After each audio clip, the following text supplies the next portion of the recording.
Hello বন্ধুরা, আজকে গণেশ পুজো। আমি যেখানে ছিলাম মহারাষ্ট্রে, সেখানে তো আর কি মহারাষ্ট্রিয়ানদের ওদের তো এটা বড় আর কি পুজো, একটা গণেশ পুজো 11 দিন ধরে পুজো হয়। তা আমি আমার ঘরে গণেশ ঠাকুরকেও একটু ফুল মিষ্টি এইসব দিয়ে একটু পুজো করি। তা আজকেও আমি পুজো করেছি, সেটা আপনাদের সঙ্গে একটু শেয়ার করছি। এই তুলসী মঞ্চের কাছেও আমার শাশুড়ি মা গণেশ ঠাকুরকে রেখেছিলেন এখানে। তা আমি এখানেও একটুখানি গণেশ ঠাকুরের প্রিয় জবা ফুল আর দুব্বো, তা এখানেও একটু পুজো করলাম, ফুল দিলাম আর কি, প্রদীপ ধূপকাঠি এগুলো একটু জেলে দিলাম।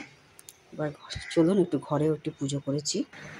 এই দেখুন আমার এখানে আমি শাশুড়ি মায়ের গণেশের পেতলের ঠাকুর ছিলেন, তা তাকে একটু ফল মিষ্টি দিয়ে একটু পুজো করলাম।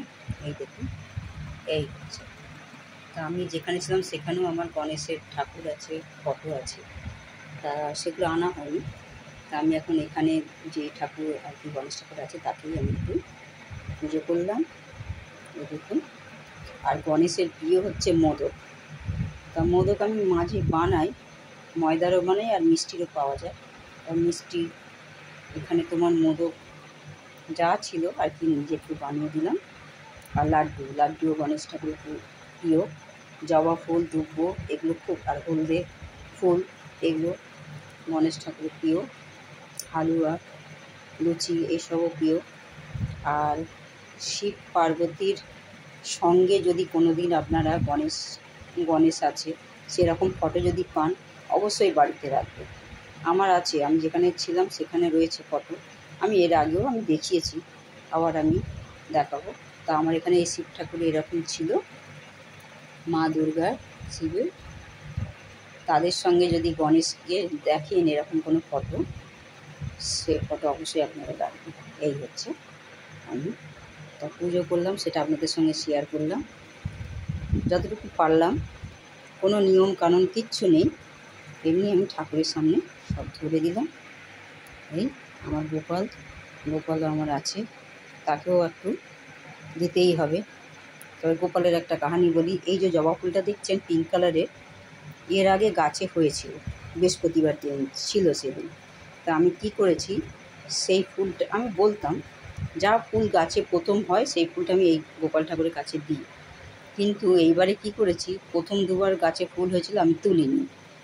এবার তৃতীয়বার এই পিঙ্ক কালারের জবা ফুলটা তুলেছিলাম, তুলে সেদিন বৃহস্পতিবার ছিল, মা লক্ষ্মীর ঘটে আমি দিয়েছিলাম। এই দেখুন দেখাচ্ছি, শুকিয়ে গেল বৃহস্পতিবার দিন, এই যে দিয়েছিলাম।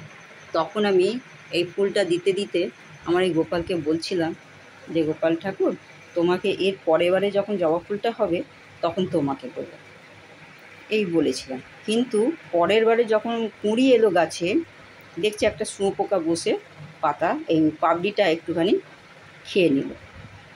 তখন মনের মধ্যে একটা খুঁত হয়ে গেল, যে ঠাকুর দেখলে তুমি একটু খুঁত দিয়ে দিলে, হয়তো তুমি রাগ করলে, হয়তো এটাই আমি মনের বিশ্বাস আমার, যে একটু খুঁত দেওয়া মানে যে আমাকে কেন, এটাই আমাকে বোঝাতে চাইলো, ইঙ্গিত দিল আর কি, যে প্রথম ফুলটা আমায় দিলি না, দ্বিতীয় ফুলটা দিলি, দেখ আমি একটু এঁঠো করে দিলাম। শুঁয়োপোকা একটু এই পাবড়ি খেয়ে নিল। এখন কি করব, আর তো ফুল হয়নি, যে কি করে দিই। এখন এই ফুলটা আমি এই বাবা গণেশ ঠাকুরকেও যে জবা ফুল পছন্দ করে কিন্তু দিতে পারছি না। তখন কি করলাম, ফুলটা ফুটেছে আজকে, তা কী করলাম, একটু গঙ্গা জলে ধুয়ে, মনকে সান্ত্বনা আর কি দেওয়া আর কি, গঙ্গা জলে ধুয়ে এই গোপালের কাছে দিলাম। আর বললাম, গোপাল কী করবো, তুমি খুঁত দিলে বা তোমাকেই আমি দিচ্ছি, একটু ধুয়ে দিলাম, ক্ষমা করে দিও। আর কি বলবো, কিছু তো জানি না, এই আর কি, এই বললাম। এইটাই আমার মনের বিশ্বাস। এইভাবে পুজো করলাম, আপনাদের সঙ্গে একটু শেয়ার করলাম। সব ঠাকুরকে একটু দেখিয়ে দিই, কেন শুধু তো আমার গণেশ ঠাকুরকেই ফল মিষ্টি দেবো তা তো না, আমার এই যে বাকি 33 কোটি দেবদেবীগণ যেটা বলে, তাদেরকেও আমি এইভাবে প্রসাদ চড়িয়ে দিলাম। তো আপনাদের সঙ্গে একটু শেয়ার করলাম। আশা করি আপনারা ভালো আছেন, সুস্থ আছেন। এখানেই ভিডিওটা শেষ করি। আর পাখা চলে তো এই জন্য, এই দেখুন এইরকমভাবে আর কি, প্রদীপ যে আলাদা জেলে রাখবো তা তো হবে না, এত গরম, পাখা চালাতেই হবে। তাই ভেতরেই জ্বালিয়ে প্রদীপটা তবে জ্বেলেছি। এতে আর প্রদীপটা নেবে না। এই হচ্ছে আর শাশুড়ি মায়ের এই দেখুন কৃষ্ণনগর থেকে যত মাটির জিনিস এনেছিল এইভাবে রেখেছে। আমি আবার মাঝে পরিষ্কার করে গুছিয়ে সাজিয়ে রেখেছি।